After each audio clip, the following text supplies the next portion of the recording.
bakunzi ba Bishop TV aho muri hose ni kuri stade Intwari aho twabonye abantu bakaranga b'imico n'ikirundi batamvye intambo njasha itari imbenewe ndetse mu Burundi bwose eka no muri Afrika y'ubuseruko ari bari bururutse kuri stage ntarandiriye reka tubahe babidondore bababwire n'ukungene batanguye kwiyumvira iyo ntango ari bo bonyene ndetse aho byatangaje n'abantu benshi turabahaye ikaze ego bidondore abakunzi ba Bishop TV.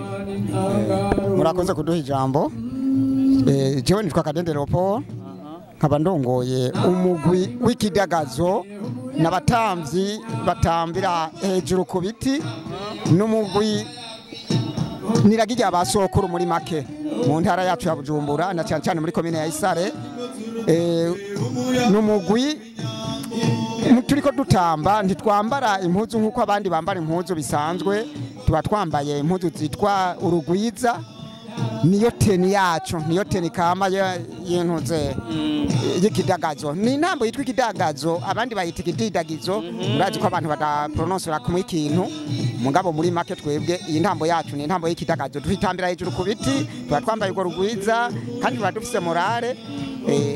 Ego intambo yatangaje abantu benshi, abarundi, abanyafrika aho vyari birori kuri stade Intwari. Mbega mwisare muri Bujumbura ninde yayitanguje? Ari handi bayitamba? Mu bisanzwe iyi ntambo niragirya abasokuru, nta handi hantu turabona batambe nabo baba ariko barayitamba, nabo baba bayigana gusa. Ubundi originale yayo ni mu ntara ya Bujumbura na cyane muri commune ya Isare.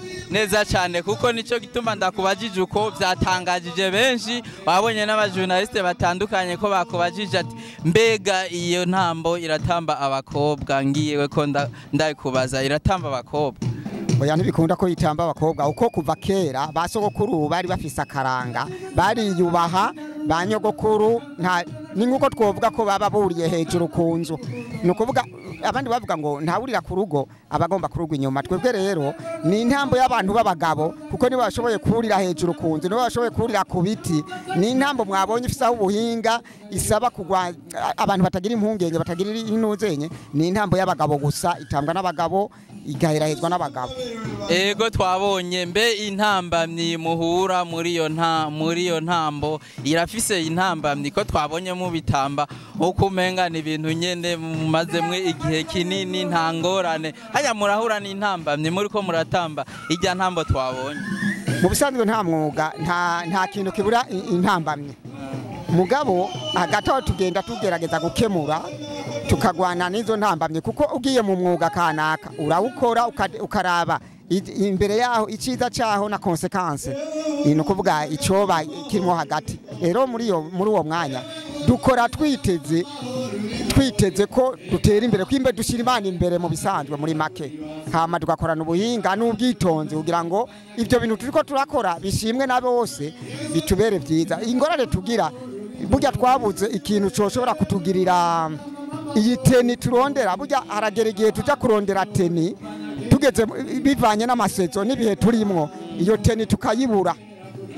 Byosaba rero ko tworonka umwambaro wowe ushusha n'iyi teni twambara, kugira ngo n'ikindi gihe cyose bodutumira tworonka umuntu atwizera kadutumira, tuje tumanure wa mwambaro wacu ku mukingo, hanyuma dushaze tubegwe nk'uko abandi.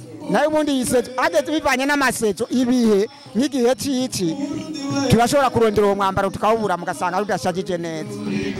Bakunzi ba Bishop TV mushigikire imico n'akaranga k'i Burundi aho ikidagazo cyabiciye biracika kuri stade Intwari mu migwi myinshi. Mwumvise intambamyi utagira imyambaro n'ibindi, mubashigikire akaranga k'i Burundi. Dukeneye ko umwaka uza muzoba muriko murahiganwa n'isi yose. Muvyumva gute nk'abababona akajambo mo twizeza ku buryo ikidagazo mu mwaka uza canke mu mezi angahe kw'isi yose cyo bashaka? Muri make twasaba ababishoboye ko hari cyo boduterera kugira ngo ubwo buryo tubuze tuburonke, dushobore kuzoshaza tuberwa mbere bishobotse tukaronka n'abo tuvugira no hanze y'imbibe z'igihugu, tukaja kwerekana akakaranga kacu kugira ngo abantu bose babone ko tudafise impano y'ikintu kimwe. Iyi ni impano basokuru badusigiye miragi, rero ntidushaka kuritera umugongo, dushaka dutera tuja imbere ngo mu kindi gihe cy'amafeste dufasha akarongo kuri cy'amafeste. No cy'amafeste ibereye mu kindi gihugu tukaba dufise ingero tuzagupresenta muri ico gihugu tugatera tuja imbere nk'umuzinga. Murakoze. Ego turabashimiye, twabonye abo mwagitambanye, mbe nabo mukorana nabo mubigisha gute? Nta ntambamyiho? Mu bisanzwe mu kubigisha bidutwara umwanya nawe nyene, intambamyi irabaho ariko kuca umuntu yemeye ku mwuga w'umuntu twe tufata ko ari umwuga, kuko unyene icubahiro niwe yavuze ngo imbere ni heza. Nico gituma tuguma turiko turaraba ingere twobikora kugira ngo binaryohe kuruta tuze tubone haje imbere ingene hameze. Maze kuko buriya tuteye intambwe tugatishika haje imbere, abo dusaba abogira ico badufashije abagira neza, abo dufasha tukagira ibyo bikoresho tukabironka ama tugatera tuja imbere kugira ngo tuze dukora ibice bicike no mu mahanga. Murakoze.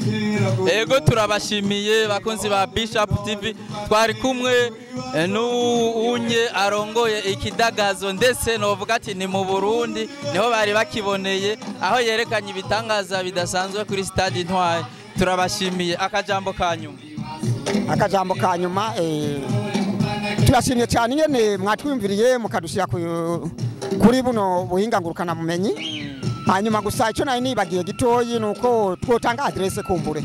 Ego kugira ngo ejo hirya yejo uwo byonezera zadufate umugongo aciye kuri abatwumviriza kumbure bo bashikira kumbure intererano mu vyiyumviro. Ego bon, nimero ya telefone ariyo telefone a contact ni 68 097 715.